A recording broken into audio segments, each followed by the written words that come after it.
안녕하세요. 저는 박용민이라고 하고요. 이번에 오디오 인터페이스를 이용한 PC 기반 음향 측정을 맡게 됐습니다. 그러면 이제 본 강의 시작하고요. 여기 2회 강의도 이렇게 나와 있는데 이건 이제 참고를 위해서 넣어놨습니다. 예, 강의 시작하겠습니다. 일단은 이제 오디오 장치 이제 성능 측정에 관해서 이제 살펴볼 건데요. 첫 번째로 이제 좋은 음향기기는 어떤 건지 한번 이제 질문을 던져보려고 해요. 뭐 좋은 음향기기에 대해서 이제 어떤 인식을 가지고 계실지 모르겠지만 일단은 이제 제가 이제 생각하는 입장에서 한번 정리를 한번 해보고자 합니다. 첫 번째로 이제 좋은 음향기기는요. 당연히 기본적으로 이제 어떤 설계상의 결함은 당연히 없어야 되는 거고요. 그리고 두 번째로 당연히 어떤 안전사항도 반드시 확보가 돼야겠죠. 그러니까 뭐 음향기기를 쓰다가 뭐 불이 난다든가 뭐 감전이나 뭐 그런 일이 있어서는 안 되겠죠. 당연한 얘기지만. 그리고 그 다음에 당연히 내구성도 충분해야 돼요. 그러니까 제품을 사게 되면 충분한 기간 동안 사용을 할 수 있어야 되고요. 근데 대부분의 경우 요거는 이제 기본적인 사항으로 갖고 가고 있는 거고, 그 다음에 이제 대부분이 이제 귀로 들어서 듣기 좋은 거를 일단 좋은 음향기기라고 생각하는 경향이 있어요. 그런데 이제 귀로 들어보는 거는 좀 이제 문제가 있습니다. 일단은 결과적으로는 이제 귀로 들어서 이제 가장 좋은 게 좋은 음향기기인 건 맞아요. 맞는데 문제는 이제 순수하게 이제 오디오 장치만의 효과만 반영되지는 않거든요. 그러니까 왜 그러냐면 주변에 어떤 이제 음향기기를 지금 사용하고 있을 때 공간의 어떤 분위기라든가 어떤 시각적인 자극이라든가 아니면 평소 갖고 있던 장치에 대한 선입견 아니면 그런 편견들이 있을 수가 있어요. 그런 것 때문에 일단 장치에 대한 이제 객관적인 판단이 좀 힘들고요. 그 다음에 당연한 얘기지만 어떤 특정한 몇 명의 이제 의견 가지고는 이제 음질을 판단하기 힘들고, 그리고 여러 사람들이 이제 일관적인 의견이 많이 필요합니다. 그래서 상당히 이제 사실은 귀로 들어서 이제 평가를 한다는 거는 굉장한 시간과 노력이 투자되는 일이에요. 그래서 이제 측정을 하게 되는데요. 측정을 하게 되면 순수하게 이제 전기적인 특성만 확인하게 되기 때문에 오디오 장치의 특성만을 이제 충분히 확인할 수 있게 됩니다. 그래서 이제 평가를 위해서 어떤 시간과 노력을 많이 절약할 수 있고요. 그 다음에 이제 측정치를 통해서 제품의 성능을 보장하는 그런 역할도 있어요. 그러니까 이게 이제 어떤 이제 음향 장치가 주어졌을 때 그때 이제 귀로 듣게 되는 그런 어떤 음질 같은 거를 이제 성능 지표로 이제 측정함으로써 어느 정도 이제 예측을 할 수 있게 되는 거죠. 예, 여기 써놨습니다. 그래서 이게 지금 현재 이제 측정의 일단 목적 중 하나고요. 그래서 예, 이런 목적 하에서 이제 측정을 어떻게 해야 될지 한번 쭉 살펴보려고 합니다. 그래서 이제 처음에 이제 시작을 하게 되는데 추상적인 일단 이론만 접근하면 굉장히 모호하실 수 있어요. 그래서 일단은 오디오 인터페이스 이런 어떤 예, 컴퓨터상에 이제 연결해서 사용하는 이런 오디오 장치의 스펙을 가지고 일단 한번 먼저 살펴보기로 할게요. 어떤 걸 봐야 하는가? 대부분이 다 여기서 나오게 되거든요. 일단 첫 번째로 이제 RM이라는 데서 나오는 이제 베이비 페이스라는 그런 장치입니다. 이게 USB 기반에서 돌아가는 이제 오디오 인터페이스고요. 여기는 뭐 설명인데요. 이게 뭐 일단은 마이크 프리앰프 두 개를 지원한다 그러고 뭐 악기 입력을 지원한다 그러는데 이게 상당히 작잖아요. 지금 생긴 게. 근데 요 15핀에서 빼서 이제 뭐 여러 가지 입출력을 지원한대요. 뭐 그거는 일단 중요한 내용이 아니고요. 지금 이게 스펙을 봐야 됩니다. 일단은 몇 가지로 이제 나눌 수 있어요. 첫 번째는 일단은 연결 방식 부분을 볼 텐데요. 그 이제 AD 입력에 두 개의 XLR, 서버 밸런스드 이런 의미가 나옵니다. 이제 빨간색으로 표시해 놓은 부분 있죠. 이게 앞으로 이제 강의에서 이 부분들을 이제 다 다루게 될 거예요. 일단은 어떤 내용이 있나 쭉 한번 살펴보기로 하죠. 두 번째로는 이제 DA 출력이라고 그래서 뭐 두 개의 XLR 뭐 이렇게 표시가 되어 있습니다. 이것도 DA 출력하고 여기는 앞에는 메인이고 여기는 폰이라 그래서 여기는 또 TRS 언밸런스드라는 그런 표기가 되어 있고요. 그리고 뭐 SPDIF 옵티컬 이런 얘기가 이제 디지털 입출력 단에 나와 있고요. 마지막으로 이제 미디 입출력 포트가 있다 그래요. 그러니까 여기에 전체적으로 나와 있는 내용은 이제 연결 방식에 관한 내용이고요. 이 내용에 관해서 이제 아마 오후 시간에 아마 설명드리게 될 겁니다. 그러니까 요 내용들 하나하나의 요 키워드 자체를 한번 좀 이제 한번 잘 익혀두세요. 그러니까 아마 계속 아마 접하시게 될 내용일 겁니다. 그리고 이제 레벨 샘플링 레이트 항목을 또 따로 정리해 봤는데요. 첫 번째로 이제 최대 입력 레벨. 근데 이게 0데시벨 FS라는 단위인데 여기를 위한 어떤 최대 입력 레벨이래요. 여기가 이제 플러스 12 데시벨 U라고 돼 있고요. 이게 무슨 의미인지도 이제 한번 꼭 쭉 살펴보게 될 겁니다. 그리고 그 다음에 최대 출력 레벨이란 것도 있어요. 근데 여기 라인이란 게 있죠. 일종의 이제 어떤 신호 어떤 종류를 얘기하는 건데요. 이 부분에 대해서는 아마 2회 때 다루게 될 겁니다. 2회가 아니라 이따 오후 강의 때 다루게 돼요. 그리고 폰 레벨도 있고요. 역시 마찬가지고요. 그 다음에 내부 샘플링 레이트란 게 있어요. 이 샘플링 레이트의 의미가 뭔지는 아마 대략적으로는 다들 알고 계실 거라고 생각하는데 이 자세한 의미에 대해서는 아마 2회 때 다루게 될 겁니다.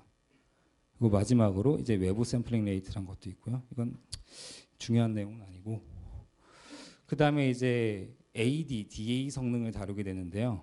기본적으로는 굉장히 유사한 항목들을 보여주고 있어요. 그래서 따로따로 정리하기보다는 제가 이제 병렬로 배치를 해놨고요. 첫 번째로 이제 주파수 응답이란 게 있습니다. 이 주파수 응답이란 게 있는데 이게 대체 무슨 의미를 가지는지 이따 살펴보게 될 거고요. 그 다음에 이제 THD 그리고 또 여기 THD 플러스 N이라는 항목이 있습니다. 두 개 이제 굉장히 유사한 항목인데요. 좀 이제 측정 방식에 따라서 이제 좀 차이를 두게 되는데 그 차이에 대해서도 이제 알아보게 될 거고요. 그리고 그 다음에 다이나믹 레인지도 이제 다루게 될 텐데 여기 보시면 이제 언웨이티드 여기 데시벨 A라는 이런 부분이 붙어 있어요. 이런 게 이제 무슨 의미인지도 한번 살펴봐야 되는데 이게 노이즈 측정에 관련돼서 이제 필요한 내용들이거든요. 이것도 이제 살펴보게 될 거고요. 마지막으로 이제 크로스토크라는 부분이 있습니다. 이 부분의 의미에 대해서도 아마 측정 항목을 다룰 때 또 살펴보게 될 거예요. 총 이 정도의 내용이 있는데요. 이거를 이제 좀 따로따로 정리해 보면 장시간 연결의 연결 방식에 관한 부분, 그리고 여기 신호 레벨에 관한 부분, 그리고 샘플링 레이트에 대한 부분, 그리고 AD/DA 성능에 관한 부분, 그리고 거기 주파수 응답이 있고요. THD 및 THD 플러스 N이 있고요. 그리고 다이나믹 레인지가 있고 그 다음에 크로스토크 항목이 있습니다. 결국은 요 전체 내용 자체를 이해하는 게 목적인데요. 그래서 당연히 이제 각 항목의 의미에 대해서 이제 정확히 알아야 되고요. 그 다음으로는 이제 각 항목의 측정 방법에 대해서 알아야 되고요. 세 번째로 각 항목을 이제 어떻게 해석하는지 알아야 되고요. 그 외 사항들도 이제 좀 알아야 될 필요가 있는데 일단은 요 세 가지에 맞춰서 이제 강의를 진행할 겁니다. 그러니까 아마 오늘은 아마 요 의미랑 간단한 측정 방법에 대해서는 아마 대부분 다룰 거예요. 근데 요 해석에 관해서는 이제 좀 이제 경험이나 아니면 그런 어떤 약간 이론적인 내용이 좀 필요할 수 있는데 이 부분은 약간 어려워서 제가 이제 2회 때 심화 과정으로 뺐습니다. 그때 이제 오전에 오시면 아마 이 해석에 관해서 좀 자세히 들으시게 될 거고요. 오늘은 이제 각 항목의 의미랑 그 측정 방법에 대해서 이제 좀 초점을 맞춰서 이제 그러니까 강의를 살펴보게 될 겁니다. 예. 이제 뭐 또 다른 이제 오디오 인터페이스 이제 스펙을 볼 건데요. 이게 이제 포커스라이트라는 그 오디오 인터페이스 제조를 상당히 많이 하는 그런 회사인데 그 가장 최근에 원래 이 사람들은 원래 파이어와이어라고 주로 이제 맥이나 다른 데서 쓰던 규격을 쓰다가 최근에 이제 USB 그러니까 윈도우즈 등에서도 잘 쓸 수 있는 그런 이제 USB 인터페이스를 많이 내놨어요. 여기도 지금 여기 나와 있고요. 아마 이거를 아마 오늘 아마 거의 마지막 시간이나 그리고 아마 2회 때 아마 요거를 가지고 아마 시연을 하게 될 것 같아요. 그래서 뒤에 이제 스펙이 나올 텐데 그 스펙하고 측정을 했을 때 실제 그 스펙이 나오는지 한번 확인을 한번 해볼까 하거든요. 일단은 이 장치의 스펙도 한번 보죠. 일단은 이 부분은 앞에서 이제 대부분의 내용을 설명했기 때문에 제가 이제 이렇게 한 번에 그냥 정리를 했어요. 여기서 이제 대신 앞에서 나오지 않았던 내용을 제가 이렇게 노란색 박스로 제가 이렇게 쳐놨습니다. 잘 안 보이실 테니까 좀 이제 확대를 해볼게요. 네, 보이시죠? 예, 여기 보면 여기 좀 이제 새로운 항목들이 몇 가지 있습니다. 첫 번째 이제 아날로그 인풋 입력단의 어떤 성능에 관한 부분인데요. 이 부분에서 이제 여기 이퀴밸런트 인풋 노이즈라고 해서 등가 입력 잡음이라고 이렇게 번역하는 부분이 있는데 그런 항목이 하나 있습니다. 그 뒤에 뭐 155옴 터미네이션 이런 항목들이 있고요. 그리고 게인 레인지 그러니까 우리나라 말로 그러니까 번역하면 증폭률 범위란 얘기인데요. 그게 이렇게 쭉 나와 있습니다. 이게 무슨 의미인지 여전히 잘 모르고 있고요. 지금 강의 상황에서는 이 내용에 대해서도 좀 이제 다뤄야 될 내용입니다. 그리고 아래 이제 노이즈와 시그널 투 노이즈 레이시오라는 게 있는데 보통 이거는 아랫부분에 이제 간략하게 얘기해서 이제 SNR이라 그러고요. 우리나라 말로는 이제 신호대 잡음비라고 합니다. 그러니까 그런 이제 항목들이 있는데 이거는 장치의 어떤 자본 수준에 관한 내용이고요. 이 부분에 관해서도 측정 방법이랑 그 이제 측정 방식에 대해서 이제 2회 그러니까 오후 시간에 다루게 될 거고요. 아래 증폭률 범위 또 똑같은 내용이었고요. 여기도 마찬가지입니다. 근데 여기는 이제 아니죠. 예, 죄송합니다. 그다음에 이제 여기 아날로그 출력단 내용이 나와 있는데요. 여기도 좀 다른 게 있어요. 이게 노미널 레벨이라는 그런 말이 있습니다. 아마 이거는 측정이 아니라 녹음하시는 분들은 아마 요 노미널 레벨이라는 걸 아마 많이 들어보셨을 거예요.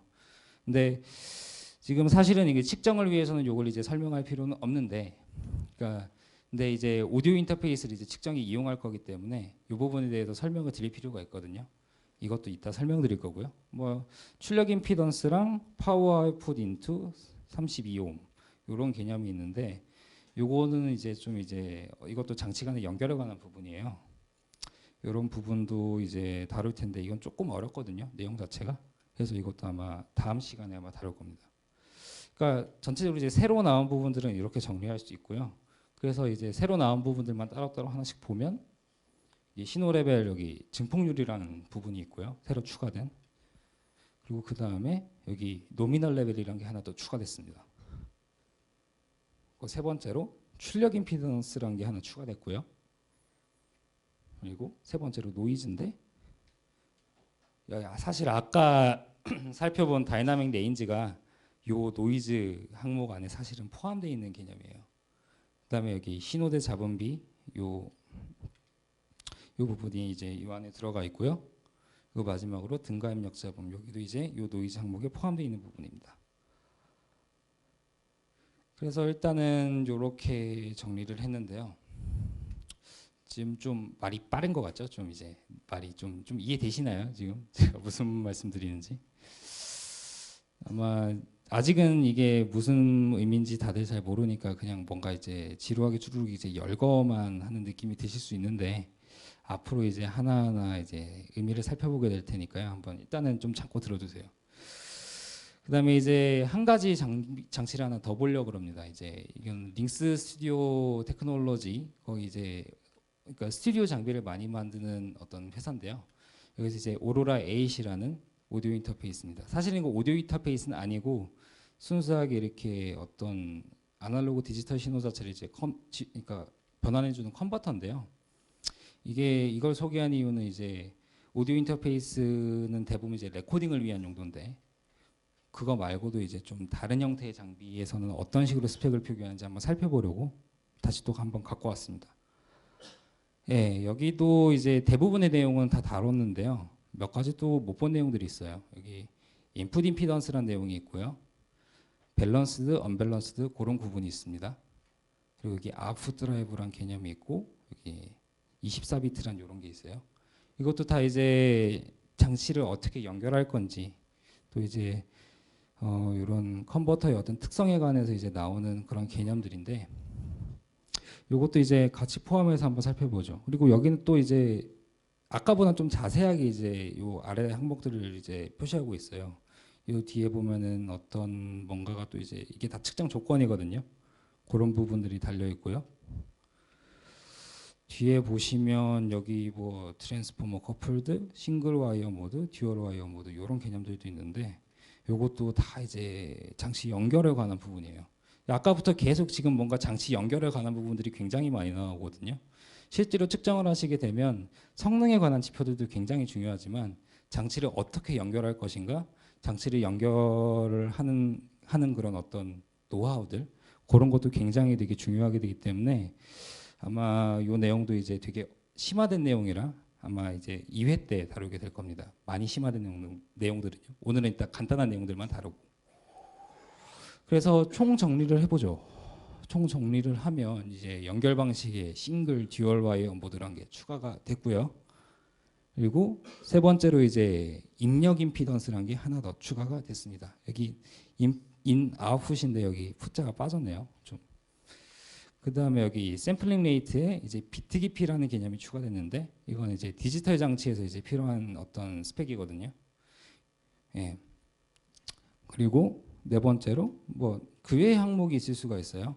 이거 사실 요걸로 이제 대부분의 장치를 이제 평가를 할 수 있는데 사실은 이게 힘든 경우가 덜어 등장합니다. 그래서 이제 그 외의 항목들을 다뤄야 되는데 요것들도 이제 좀 어려운 내용이라 이제 심화 과정으로 빼고요. 그러니까 오늘 다룰 내용도 상당히 많아요. 많은데 이제 다음 주에 오시게 되면 그 심화 과정에서도 상당히 다룰 내용들이 많습니다. 주로 이때 거기 나오는 내용을 잘 아셔야 이제 측정을 하시는데 많이 도움이 되고요. 오늘 전체적인 강의를 듣게 되시면 그때는 이제 스펙 자체를 읽는 거랑 그리고 스펙에 대한 이해 정도는 충분히 하실 수 있게 됩니다. 그럼 이제 스펙을 다 살펴봤고요. 어떤 내용들이 있는지 대략적으로 한번 확인을 했어요. 그럼 이제 무엇으로 측정을 해야 하는가가 지금 가장 큰 문제인데요. 그래서 이제 그 측정 장비에 관해서 한번 알아봅니다. 이제 전문 오디오 측정 장비가 있어요. 첫 번째로 이제 하드웨어 자체를 찾아보면, 그러니까 몇 가지 예시를 한번 들어볼게요. 첫 번째가 이제 오디오 프리시전 APX 시리즈인데요. 요 옆에 이 사진에 나와 있는 그 장비입니다. 지금 여기 앞에도 이렇게 전시가 돼 있고요. 그 다음에 또 이제 사용하는 장비가 프리즘 사운드 이제 디스코프 시리즈 3도 이제 많이 사용하는 장비입니다. 이게 가격이 이게 조금 더 저렴해요. 이게 사실은. 그래서 이게 요것도 이제 주로 이제 리뷰 사이트나 그런 데서 이제 찾아보시면 요거 쓰는 경우가 있고요. 그리고 대중적으로 잘 알려져 있지는 않지만 아젤란트의 이 U8903A 오디오 아날라이저란 것도 있습니다. 여기 나와 있는데요. 이걸 제가 소개해 드리는 거는 이게 사실 좀 역사가 좀 있어요. 그러니까 요 전에 해당하는 모델이 하나가 있는데 그 모델이 이제 휴렛 패커드에서 나온 오디오 계측기가 하나가 있거든요. 그 계측기의 후신이라고 보시면 돼요. 사실상 그게 거의 1980년대에 많이 사용했던 오디오 계측기인데 이제 그거의 후신으로서 이렇게 나온 그런 장치입니다. 그러니까 주로는 이제 대부분 이제 오디오 프리시전 정도만 이제 많이 들어보시는데 여기 이런 장치도 있고요. 여기는 에잘란트는 이제 계측기 관련해서 좀 유명한 회사예요. 그다음에 RNS의 UPP 오디오 아날라이저라는 것도 있습니다. 이것도 아마 요거랑 이제 비슷한 기능을 제공하는 오디오 아날라이저로 알고 있고요. 요 네 가지가 있는데 일단은 전문 오디오 측정 장비가 좋은 점은요. 일단은 정확성도 높고요. 또 정밀성도 상당히 좋습니다. 그래서 다시 얘기하면 이게 제품의 이제 신뢰성이 굉장히 좋다는 건데요. 그래서 이제 전문 측정 장비로 이제 측정을 하게 되면 그 나온 데이터가 이제 잘 측정됐다는 것을 대부분의 경우는 이제 확신을 할 수 있게 돼요. 그 다음으로 이제 가능한 여러 상황이 모두 고려돼 있다고 했는데 이게 무슨 말이냐면 이게 측정을 하게 되면 여러 가지 장치를 사실 측정을 해야 돼요. 그러니까 여기 있는 이 오디오 인터페이스도 측정해야 되고요. 여기 있는 이 노트북도 측정해야 되고요. 여기 있는 이 헤드폰 앰프 같은 것도 측정해야 되고 사실 이제 실제 사용을 하시게 되면 파워 앰프나 아니면 이제 뭐 프리앰프나 그런 것도 이제 측정을 하셔야 되거든요. 심지어 이 스마트폰도 측정을 하시게 될 때가 있어요. 그런 대부분의 상황이 그 전문 오디오 측정 장비에서는 고려가 되어 있고요. 그래서 각각에 맞게 어떤 솔루션들을 제공하고 있습니다. 물론 그게 아닌 경우도 있어요. 그러니까 어떤 항목에 이제 특화되어 있는 그런 장치들 같은 경우는 그렇지 않을 수 있죠. 예, 제가 말씀드린 내용이고요. 그래서 제품의 어떤 설계나 아니면 어떤 품질 관리, QC, 그리고 어떤 결함의 검출, 평가 등 여러 목적에 이제 많이 사용이 가능해요. 오디오 측정 장비 같은 경우는. 근데 문제는 가격적으로 좀 비싸죠. 아무래도. 그러니까 아마추어들 입장에서 쓰기도 그렇고요. 어떤 리뷰 사이트나 아니면 뭐 실제 업무 분야가 아닌 분들이 이제 갖추시기는 좀 이제 가격적으로 좀 이제 비싼 감이 있어요. 그러니까 한 적어도 수백에서 한 천 정도 넘어가는 가격대니까 아무래도 구비가 좀 힘들 수가 있고요. 또 사용법을 익히기가 어려운 경우가 좀 많아요. 그러니까 그래도 요 APX 장비 같은 경우는 상당히 사용이 쉽거든요. 한번 써본 결과로는. 근데 요런 장비나 뭐 다른 전문 계측기 같은 경우는 이제 별도의 교육이 필요할 정도로 좀 이제 사용이 좀 어려운 면이 좀 큽니다. 그래서 좀 여기 교육이 필요하다고 좀 말씀드렸고요. 그래서 되게 접근하기가 용이하지 않아요. 그러니까 뭐 전문적으로 이제 오디오 측정을 하셔야 되는 분이면 반드시 오디오 측정 장비의 사용법을 아셔야 되고요. 실제로 오퍼레이팅을 하실 수 있어야 됩니다. 근데 뭐 아마추어나 평가자의 경우로서는 이게 오디오 측정 장비로까지 측정할 이유는 사실은 없는 면이 많거든요. 그래서 그런 면 때문에 좀 이제 문제점이라고 볼 수 있고요. 그런 분들한테는. 그래서 이제 대안으로 생각하는 게 지금 오디오 인터페이스입니다. 그러니까 오디오 인터페이스는 일단은 가격적으로 상당히 저렴하고요. 사용도 좀 편리해요. 그러니까 여기 사실은 좀 여기 나와 있는 건 좀 좋은 편인데 이게 아니더라도 이렇게 좋은 장비들 같은 경우도 한 100에서 200 정도가 가장 높은 가격이에요. 거의 대부분의 경우. 그리고 한 100 미만에서도 상당히 사용할 만한 이런 어떤 장치들은 많고요. 그러니까 아무래도 그런 가격적인 부분 때문에 아마추어들이나 아니면 전문 분야에 있는 분들이 아니셔도 좀 접근하기가 좀 편리하신 면이 있고요. 그리고 또 이제 PC와 연결해서 이제 설치하여 사용하게 되기 때문에 아무래도 좀 이제 친숙한 면이 있어요. 이게 그냥 뭐 USB 지원하는 장치 같은 경우는 USB 끼우고 장치 드라이브 설치하면 작동이 되니까 좀 이제 작동 자체가 어려운 계측기보다는 좀 약간 편리한 면이 있고요. 특히 과거에는 주로 이제 PC 내부에 장착해서 사용했죠. 이런 장치들 같은 경우는. 예. 최근에 이제 USB 같은 부분으로 이제 연결해서 좀 이제 편리하게 사용을 하고 있고요. 그래서 요 사실 이런 오디오 인터페이스만으로도요. 적합하게 이제 측정 시스템만 구성을 하게 되면 오디오 전문 측정 장비만큼은 좀 힘들어도 그래도 상당히 많은 장치들이 이제 측정을 할 수가 있습니다. 어떤 게 있나 한번 보죠. 첫 번째로 이제 오디오 인터페이스, 사운드 카드, ADD 컨버터 이렇게 해놨는데요. 사실 이게 새 장치에 대해서 아마 다른 생각을 가지신 분들이 좀 많을 거예요. 근데 여기 오디오 인터페이스는 되게 보통 이제 레코딩을 위해서 나와 있는 장치들이고요. 이 사운드 카드는 보통 이제 PC에서 음악이나 멀티미디어 재생을 위해서 주로 사용하는 어떤 장치들이고요. ADDA 컨버터는 순수하게 이게 데이터 변환만을 이제 목적으로 하는 장치들입니다. 근데 이게 사실 이게 생각해 보시면 이게 기능적으로 이제 사실은 크게 차이가 없어요. 그러니까 물론 이제 주 목적의 차이는 있지만 오디오 인터페이스에서 이제 레코딩이란 것도 이제 실제로 이제 아날로그 전기 신호를 넣어주면 그게 이제 내부에서 디지털 데이터로 바뀌는 과정이잖아요.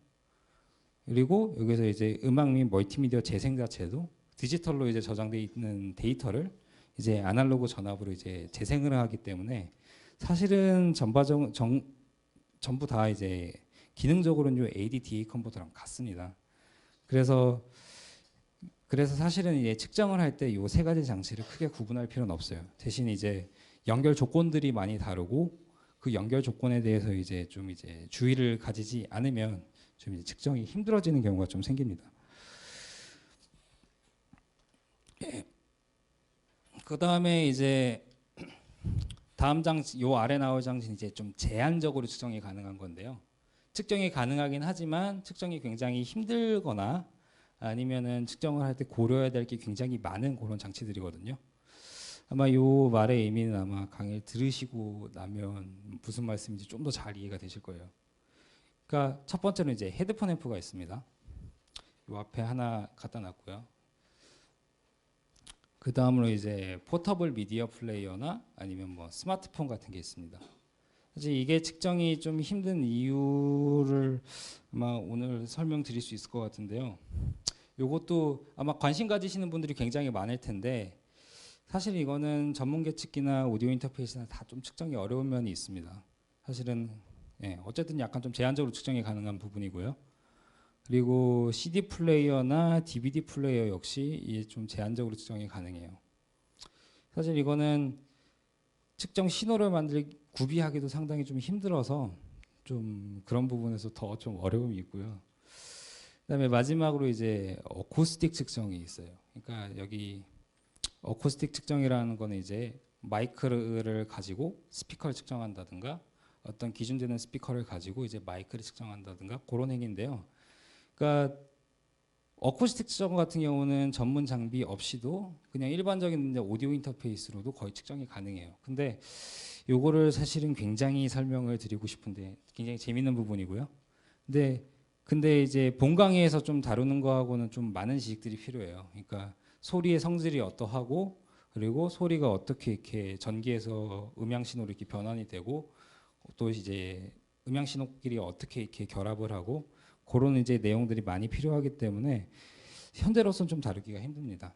뭐 기회가 되면 아마 현재 이제 차세대 음향센터에서 아마 강의가 준비될 수 있으니까 그때 기회가 되시면 한번 들어보시고요. 근데 여기서 이제 측정이 가능하다는 좀 말의 의미를 정확하게 아셔야 돼요. 그러니까 결과적으로 이 장치의 어떤 한계 때문에 측정이 불가능하고 가능하다는 게 나눠지는데 그 내용도 이제 굉장히 좀 잘 아셔야 되는 부분이고요. 그 한계를 이제 명확하게 좀 아셔야 돼요. 그러니까 이 내용은 사실은 측정 장치의 어떤 스펙들을 좀 이제 잘 확인해야 좀 잘 알 수 있는 부분이라 지금 이 내용을 이제 구체적으로 설명드리긴 상당히 힘들어요. 근데 이제 강의가 진행되면 이제 스펙들을 하나하나 이제 확인을 할 거고요. 그 스펙들의 의미 자체를 아시게 되면 어떤 장치는 이 장치를 가지고 측정이 가능하고 어떤 장치는 이 장치를 가지고 측정이 힘든지 아마 좀 이제 명확하게 파악하실 수 있을 거예요. 그러니까 지금 시작인데 지금 너무 약간 두루뭉술하게 넘어가는 경향이 있어요. 근데 이게 좀 어쩔 수 없는 부분이라는 걸 좀 이제 알아두셔야 될 게 구체적인 내용을 하나하나 지금 먼저 설명드리면 아마 잘 이해가 안 되실 것 같고 그래서 일단은 이제 동기부여를 해서 앞에 이제 도입을 해드렸는데 요 내용들이 좀 이제 이해가 안 되실 수 있습니다. 근데 강의를 이제 잘 들어보시면 아마 좀 하나하나 이해를 하실 수 있게 될 거예요. 예, 요게 그 내용이고요. 그러면 이제 소프트웨어도 한번 좀 살펴봐야죠. 예, 지금 이 하드웨어만 있으면은 요거 가지고 이제 신호를 내보내고 신호를 녹음하고 그런 게 좀 힘들기 때문에 이제 소프트웨어를 뭘 사용할 건지도 좀 이제 한번 살펴봐야 됩니다. RMA라는 라이트 마크 오디오 아날라이저라는 요 소프트웨어를 먼저 한번 소개해 드릴게요. 요 소프트웨어는 상당히 이제 많이 사용하고 있는 소프트웨어인데요. 그 뭐 구체적으로 이제 몇 가지 이제 리뷰 사이트를 이제 말씀드리긴 힘들어도 요 장치를 한 번쯤은 그러니까 요 소프트웨어를 한 번쯤은 한번 다 들어보셨을 거예요. 그러니까 뭐 이제 스마트폰의 음질이나 아니면은 사운드 카드의 음질이나 오디오 인터페이스 음질을 측정할 때 요걸 이용해서 측정을 하는 경우가 상당히 많거든요. 그래서 일단 먼저 한번 소개해 드렸고요. 네, 그 목적 자체도 이제 사운드 카드를 위한 어떤 기초적인 항목의 측정입니다. 그래서 기본적으로 이제 사운드 카드가 주어졌을 때 그 사운드 카드의 이제 기본적인 성능이 어떻고 그 각 항목들이 이제 값이 어떻게 되는지를 이제 측정하기 위해 나온 거고요. 그래서 굉장히 기본적인 항목만 나와 있고요. 예, 굉장히 기본적인 항목만 나와 있고 그 어떤 설정 값들을 조절할 수가 없어요. 그래서 이제 사운드 카드 이외의 장치는 기본적으로 측정이 불가능한 그런 소프트웨어고요. 근데 사운드 카드 측정을 위해서는 굉장히 편리합니다, 이게. 그러니까 사용이 굉장히 쉬워요. 그러니까 요 RMA 소프트웨어를 무료로 구할 수 있는 소프트웨어거든요. 이걸 다운 받으시면요. 이거저거 설정 한번 해보시면 한 1분 만에도 이거 사용법을 익히실 수 있어요.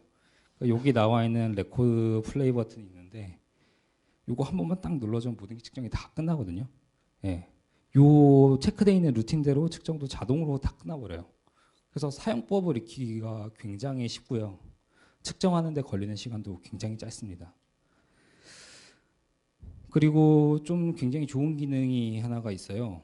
그러니까 보통은 이제 측정을 하게 되면 장치에서 신호를 내보내고 또 녹음하는 걸 이제 한 번에 다 끝내게 되는데요.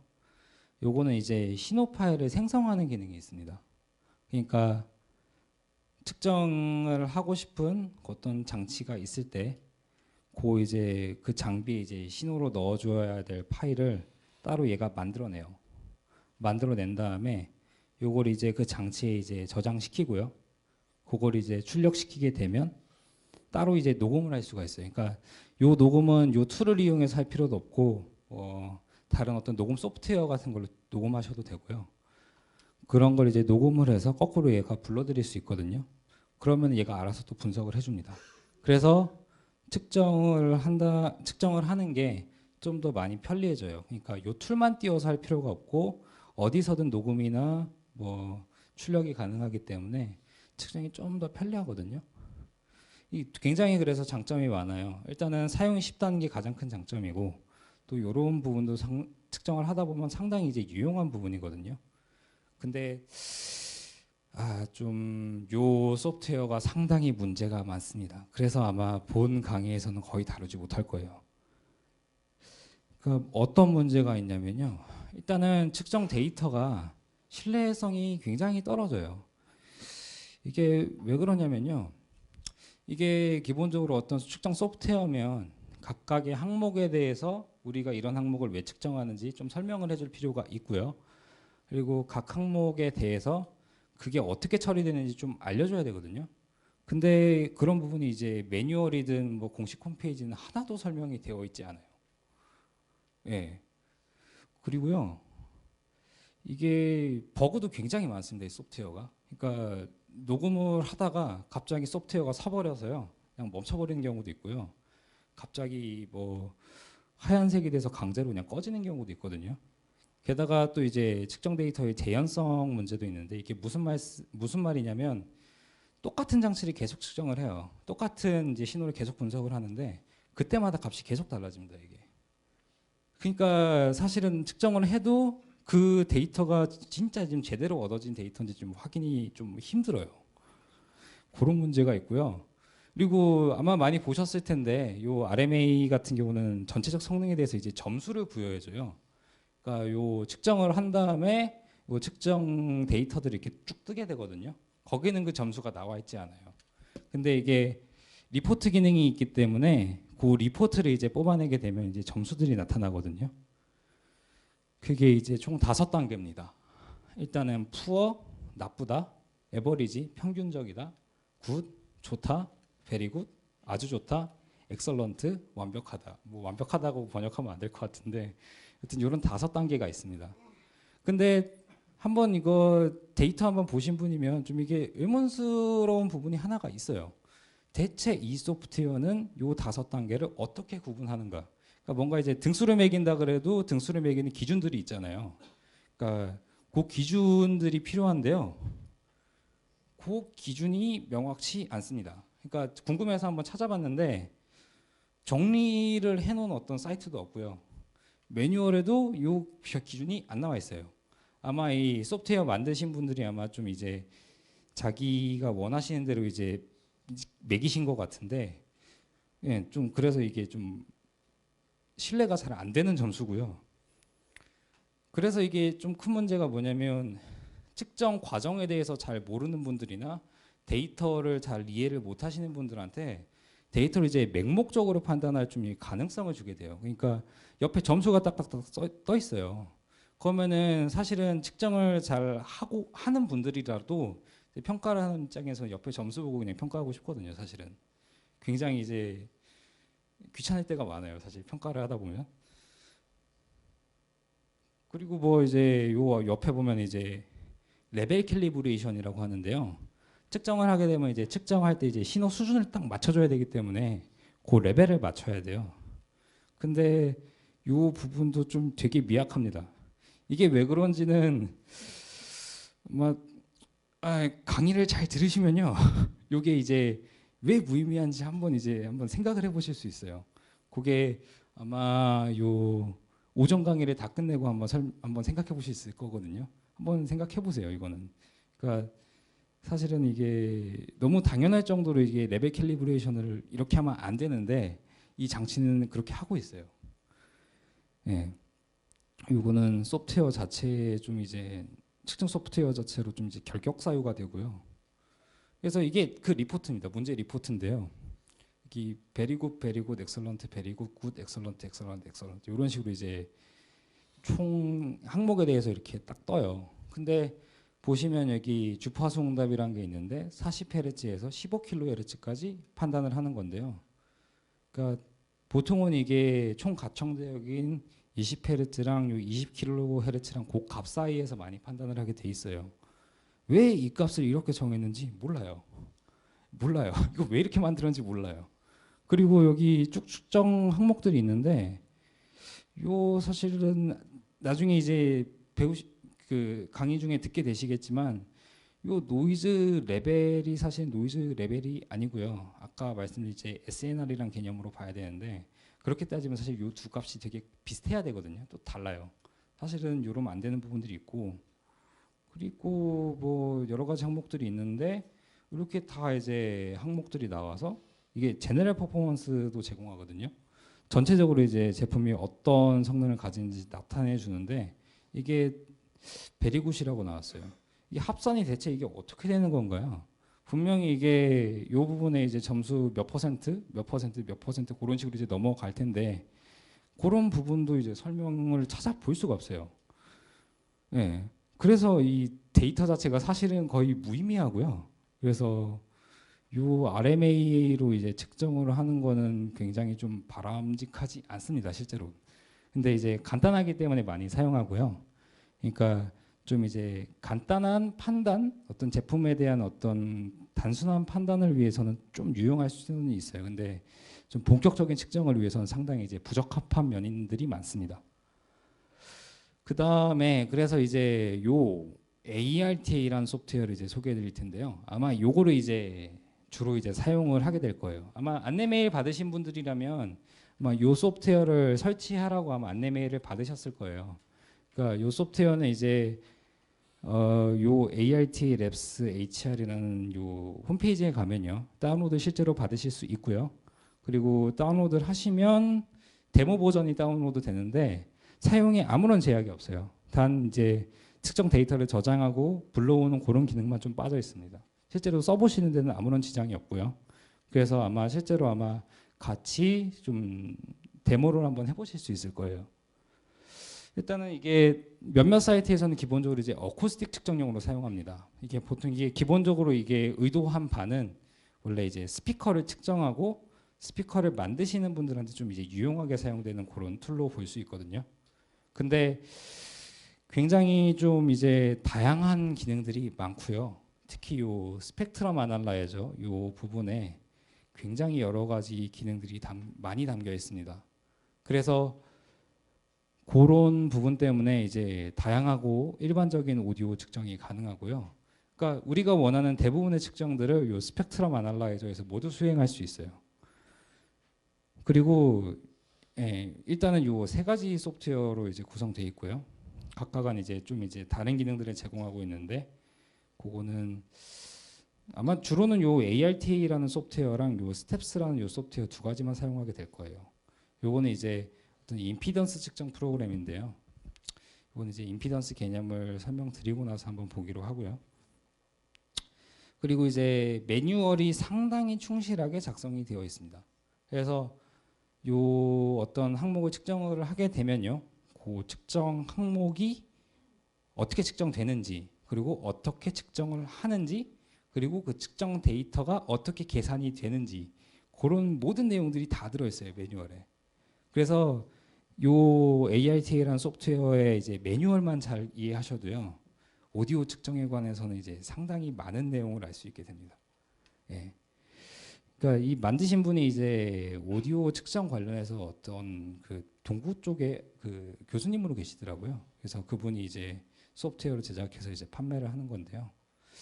상당히 제가 볼 때는 상당히 좋은 소프트웨어예요. 그리고 이제 64비트 프로세싱을 지원하는데 이게 비트란 게 사실은 어떤 이제 데이터의 양이라고 보시면 되거든요. 간단히 생각하시면. 그래서 상당히 좀 이제 정확한 어떤 신호 처리를 제공하는 부분들이 있습니다. 뭐 데이터를 내보낼 수도 있어요. 그러니까 여기서 측정한 데이터를 뭐 아까 소개해드린 전문 계측기 말고 다른 형태의 어떤 좀 이제 어쿠스틱 계측기들이 몇 가지가 있는데 거기 호환되는 포맷으로 이제 추출할 수도 있고요. 데이터를 이제 엑셀 파일 그런 형태로 이제 추출을 할 수도 있어서요. 그렇게 추출을 해서 자기가 원하면 다른 방식으로 이제 데이터 처리를 할 수도 있습니다. 예, 그런 좀 이제 기능들이 있고요. 근데 이것도 당연히 소프트웨어의 문제점을 몇 가지 갖고 있어요. 일단은 측정 루틴 설정 및 리포트 기능의 부재라고 이렇게 말씀드리고 있는데 이게 무슨 말이냐면요. 아까 RMAA 같은 경우는 이제 측정 항목들을 하나 이렇게 다 지정을 해놓으면 알아서 자기가 측정이 전부 다 됐어요. 근데 얘는 그런 기능이 전혀 없습니다. 그래서 모든 항목들을 손수 하나하나 측정해야 되고요. 그러니까 그 데이터 자체도 자기가 하나 다 저장을 해줘야 돼요. 물론 요 사이트에 가면 이제 어떻게 이제 매크로를 작성하면요 좀 더 이제 자동화 측정이 가능하다고 이제 소개를 하고 있는데 저도 한번 써보려고 그랬거든요. 근데 좀 어렵더라고요 내용 자체가. 그리고 여기서 딱 하나 그 매크로 파일을 제공하고 있는데 이게 제가 원하는 거하고 전혀 다른 거예요. 그래서 좀 쓰기가 좀 그렇고요. 그리고 당연히 이제 그런 게 없기 때문에 리포트 기능도 없습니다. 그래서 측정 항목을 다 이제 측정을 하고 자기가 저장을 다 하더라도 결과물이 이렇다 하고 어떤 이제 보고서 같은 걸 만들려면요 자기가 그거 하나하나 형식에 맞춰서 만들어서 넣어야 돼요. 그런 되게 불편한 면이 있어서 측정 시간이 굉장히 많이 걸립니다. 그래서 이게 기능은 좋은데 그런 부분들이 상당히 좀 문제가 있어요. 예, 그 사용성 및 편의성이 많이 떨어집니다. 예. 그리고 여기 보면 시그널 루팅이 불가능하다고 되어 있는데요. 이게 무슨 말이냐면 결과적으로 이제 신호를 이제 측정한다는 것은 어디로 입력을 주고 그러니까 어디로 입력을 받고 어디로 출력을 주는지가 사실은 대부분 많은 걸 결정을 해요. 그러니까 신호의 흐름이 정확하지 않으면 측정도 정확하게 되지 않고요. 그래서 그걸 정확하게 세팅을 해줄 필요가 있는데 이거 같은 경우는 그런 기능들이 많이 빠져 있습니다. 그래서 신호를 어디로 출력할지, 신호를 어디로 입력할지 그런 게 좀 설정이 되게 부자연스럽다기보다는 어려워요. 거의 안 되죠, 사실은.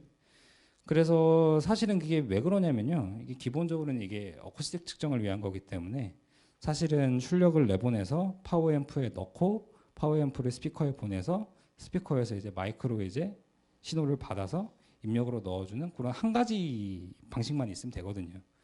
그래서 좀 이제 이런 좀 복잡한 이런 오디오 인터페이스의 입출력을 따라가기는 좀 약간 어려운 면이 있는데요. 그래도 이제 기능들이 좋기 때문에 좀 이제 사용을 하려고 하는 거고요. 예, 말씀드렸죠. 신호 입출력이 되게 복잡해지면 측정이 힘듭니다.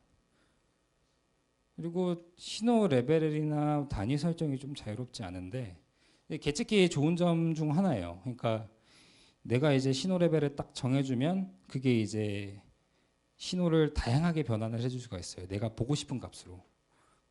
그런 면이 굉장히 편한 게 있는데 요거는 그거를 일일이 자기가 변환을 해주든가 계산기에 넣어서 좀 계산을 해줘야 됩니다. 예, 그게 좀 이제 복잡한데요. 그래도 한번 써보시면 예, 굉장히 좋아요. 여튼 이게 기능들이 많이 들어있고요. 지금 원하는 측정들은 거의 다 할 수 있어요. 그래서 지금 소개해 드리는 거고 그 다음으로 또 이제 한 유명한 소프트웨어 하나 소개해 드릴게요. 네, 여기 아까 측정 소프트웨어라고 말씀드렸고요. 일단은 예시부터 보죠. 제가 순서를 좀 헷갈렸습니다. 이게 이제 어떤 헤드폰 앰프를 측정한 예인데요. 그러니까 그래프가 이렇게 나와요. 그러니까 요 아래 이제 가운데 이제 창이 뜨고 요 아래 이제 신호의 뭐 레벨이나 뭐 어떤 측정 값들이 뜨고요. 그리고 요런 어떤 스펙트럼 형태의 측정도 있는데 뭔가 다른 형태의 측정 값들도 있고 좀 사실은 요거는 웬만한 이제 PC용 소프트웨어에서는 좀 찾아보기 힘든 기능이에요. 좀 측정도 상당히 잘 되고요. 여튼 요 내용들에 대해서는 이제 좀 이제 측정 항목들을 설명하면 좀 자세히 살펴볼 텐데 좀 여튼 자세하고 좀 많은 내용을 측정할 수 있는 소프트웨어입니다. 예. 그다음에 이제 좀 이게 유명한 소프트웨어예요. 많이들 쓰시고 특히 해외 포럼에서 같은 경우는 요 소프트웨어가 굉장히 소개가 많이 되거든요. 루미큐 위자드라는 소프트웨어인데 사실은 본강의에 쓸 건 아니에요. 근데 이제 유명한 소프트웨어를 한번 알려드리면 좋을 것 같아서 넣었고요. 이게 소프트웨어가 자바 기반이에요. 일단은 이게 계측 측정 소프트웨어인데 자바 기반이라 윈도우즈에서도 되고요, 리눅스에서도 되고요, 뭐 매킨토시에서도 전부 다 지원이 됩니다. 그래서 일단 좋고요.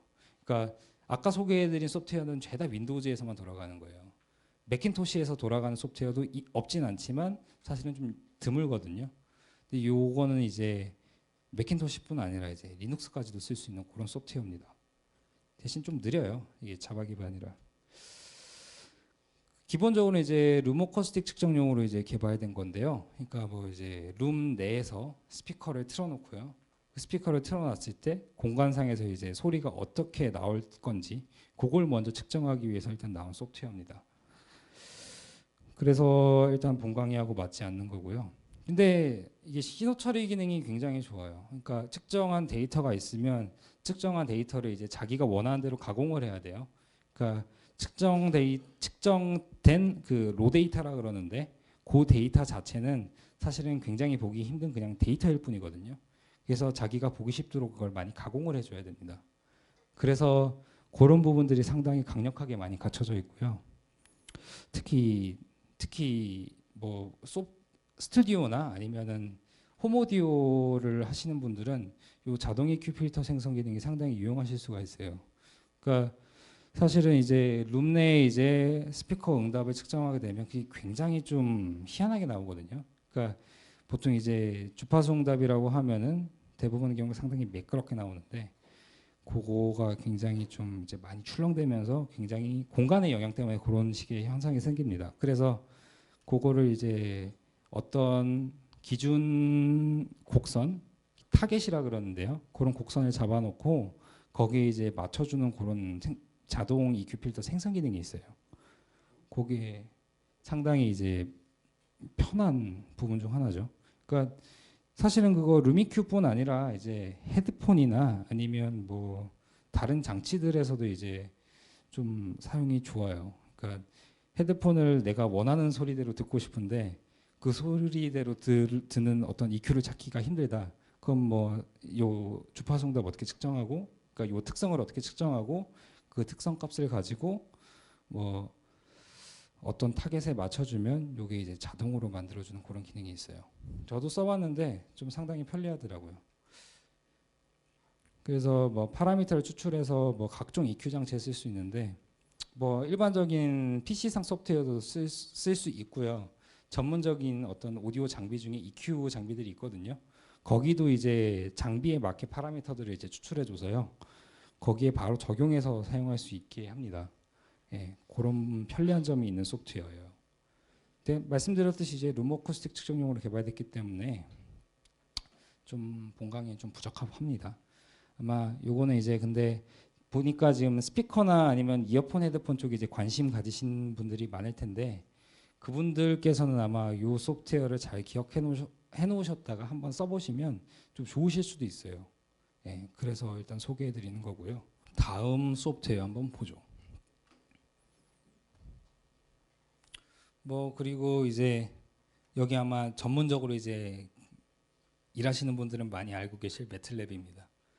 이제 매틀랩은 아시는 분들은 아시겠지만 이게 어떤 프로그래밍 언어고 소프트웨어인데 이 신호를 다루고 뭐 신호를 이렇게 그러니까 신호를 처리하고 다루는 데 있어서 굉장히 좋은 기능들을 많이 제공해요. 기본적으로 이제 프로그래밍 언어이기 때문에 굉장히 많은 기능이 가능하고요. 예. 근데 이걸 소개해드리는 것은 요 매트랩 2 자체가 좋다는 게 아니라 이게 독일 그 아인공대에서 그 ITA라는 곳이 있는데 이제 어떤 음향 관련 어떤 재단 아니면 기관인 것 같아요. 거기서 이제 IT 툴박스란 거를 이제 개발했습니다. 이게 뭐냐면 이제 음향 측정과 음향 이제 신호 처리에 관련해서 매틀랩에서 돌아가는 어떤 함수나 아니면 어떤 다양한 어떤 도구, 그러니까 툴들을 이렇게 정리해 놓은 그런 이제 패키지인데요. 이제 이걸 설치하게 되면 좀 더 이제 오디오 데이터를 다룰 때 좀 편리하게 다룰 수가 있어요. 그러니까 뭐 본래 매트랩 쓰시던 분들은 사실 이게 좀 의미가 없을 수도 있는데 이게 좀 뭔가 완성이 좀 덜 된 것 같은 느낌은 드는데요. 그래도 기본적으로 이제 데이터를 다루는 건 상당히 편리한 면이 있더라고요. 근데 당연히 좀 이제 본 강의하고는 좀 이제 거리가 좀 멀고요. 관심 있는 분들이 있을까봐 한번 이제 소개해드리는 그런 내용입니다.